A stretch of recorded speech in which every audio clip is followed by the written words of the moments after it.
Hello all, welcome to another endgame study of the Solving Other Studies to Prove Chess Calculation series.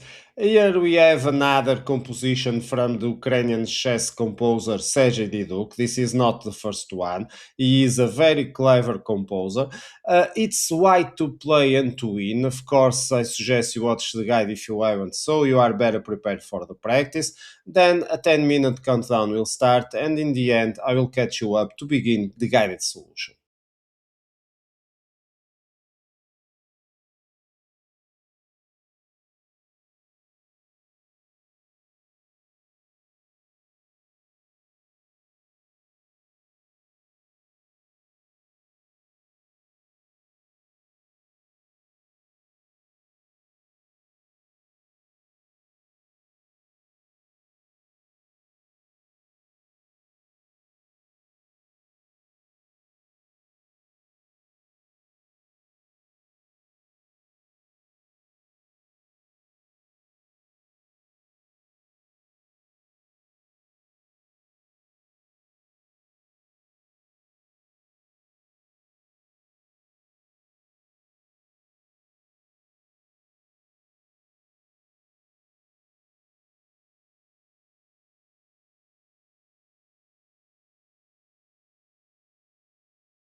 And let's start the solution. Of course, over here we see, okay, white has very few material. We have three light pieces against three light pieces and a rook. So black is in a comfortable situation to sacrifice some pieces if it needs. And only dynamic advantage that we have, it's our c pawn that it's threatening to promote. So that's the solution. We need to go with the pawn, of course. There is not any by any means another line that it deserves some calculation. So we need to go very fast with this one. And the trick over here, the hard part is, of course, to find now place ourselves in black's shoes and how can we stop that pawn? Because, of course, it's very obvious that we can't bring the rook behind the pawn because the rook will just get caught. And, of course, moves like, for example, trying to check the king with idea, okay, we exchange the knights and then I get the bishop over to control the pawn. Of course, white doesn't need to take the knight, just moves to the king to the side and it's game over. How can we stop now without losing a lot of material as black? So black needs to go with the bishop sacrifice. This is the correct way. Now we are offering the bishop as black, so white accepts it, and as soon as it accepts it releases the second rank. And the idea from black is, of course, to check from the second rank. Whatever move white will play, we are going to be able to bring the rook to c2, so place itself behind the pawn, so controlling its promotion. Okay, so now we are going to go for another minute countdown. Pause if you need more. What is the correct move for white to go on from here?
And okay, we have many options over here. We have options with the king. We have options of bringing the bishop, bringing the knight, whatever.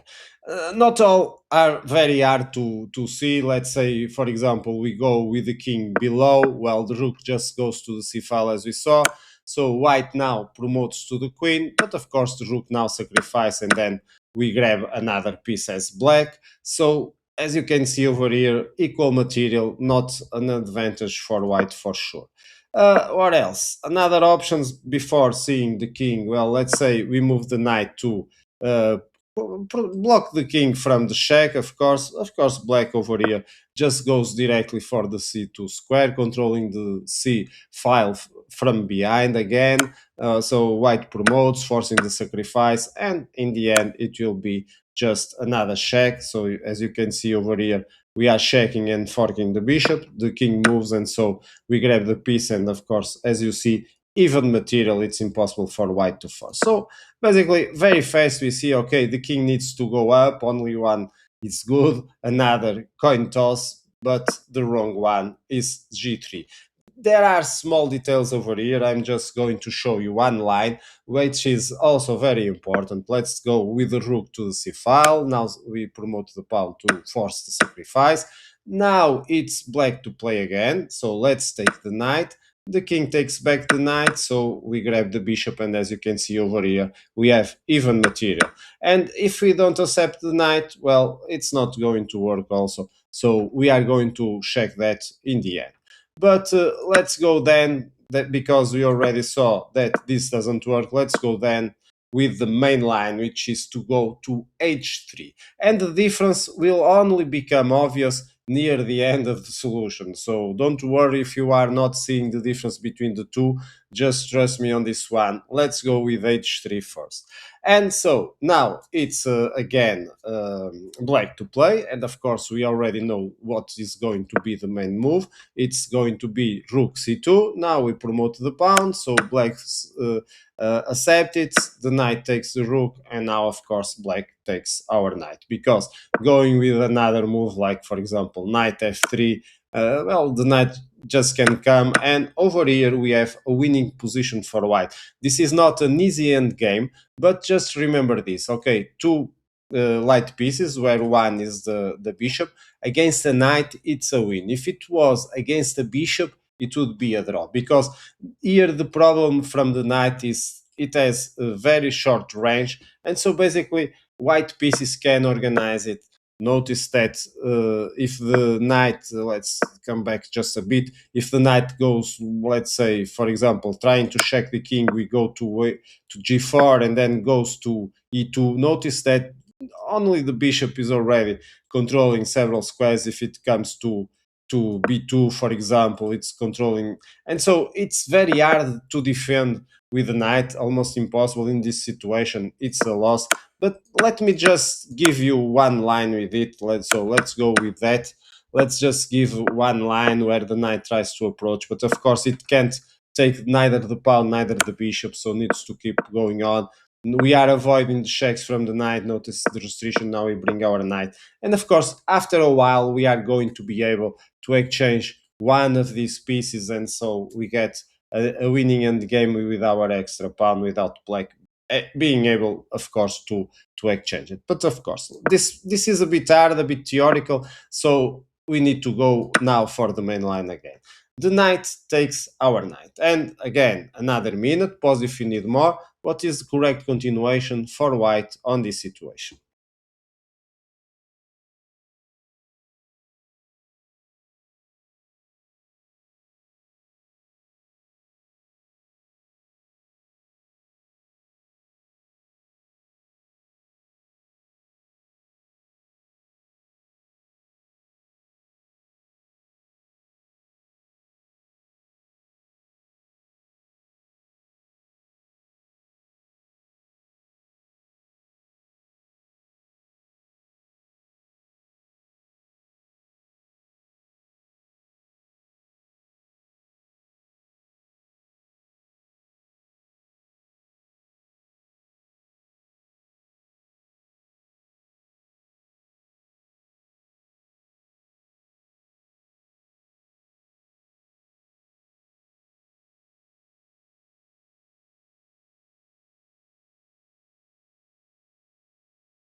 And of course, we can't accept the knight, so we can't accept the knight back, because if you take the knight, well, the bishop just takes our bishop, and as you can see, it's even material over the board. It's impossible to win from here. So we need to start with a forcing check, so the knight checks the king on e7. Notice that now if the king comes to f8, makes our life easier. We just grab the bishop, and after the king takes one of the pieces, we grab the other piece while protecting our pawn.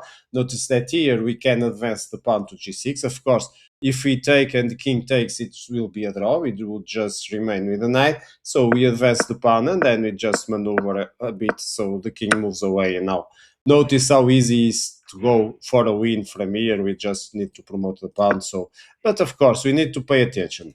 Of course, black over here goes to other side, goes to h7. H7, so we are now going to take the bishop. Of course, if the king takes back the bishop, this is going to be similar to what we saw. We just advance the pawn, and then we go for a win from here.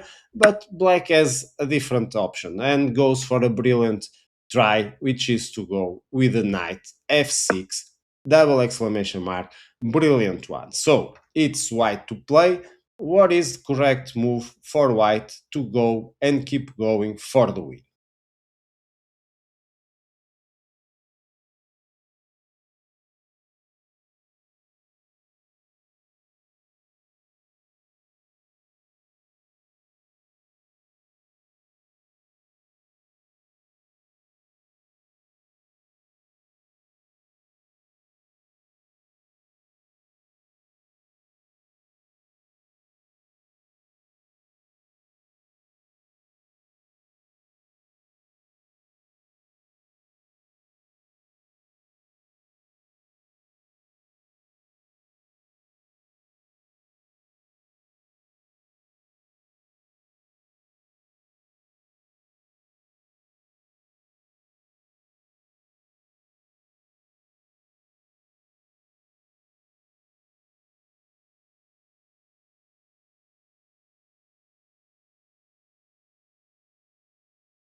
And it's not easy. It's not easy. The idea we need to see it's that if we take the pawn, the knight with the pawn, well, the king can't move and it's not checked. There are no moves for black, so it's a stalemate draw.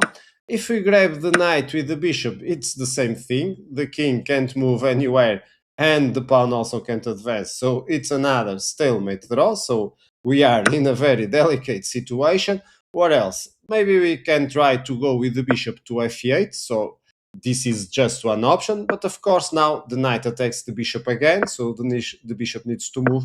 And then we are able as black to force the exchange of the pawns. Because if we don't accept it, if we go, like, for example, advancing the pawn, well, black just can take the bishop, and of course very soon it will bring the knight, and the knight will take over of the pawn. If the pawn advances, the king just takes. So we get a draw. So we can't go with any move that we saw until now. So we need to find that sacrificing the bishop on the corner is the only way. Of course, over here, black can try and take it, but this is just going to be simple. We take the knight and we are going to win this one. It's very easy for us. We just need to maneuver the king, grab the pawn while the knight protects our own pawn, so it's not that hard. But black finds another resource, which is to go with the knight e4. And remember on the beginning where we were seeing the rook coming, sorry, not from there, from the a6 square, coming to the second rank, checking the king, and then go to c2 and controlling the pawn. Do you remember that we need to make an option between these two? Well, now you have the answer. If we had went with the king to g3, now it would be check, and then the king moves, and the knight can take the pawn, and after whatever move from white, if the king takes the knight, we take the bishop, and so on, it would be a draw. So the small difference between the two moves is just revealed at this moment when black plays knight e4, but it's not check. Nevertheless, it's not easy for white to play. So, what is the final move from white to finish this one until the end with a win?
And over here, let's go with the final move, which is to go with the bishop f6. This is the only way to keep the game for a win. Because, of course, if we go with the king g4, well, this it's similar from coming to g3.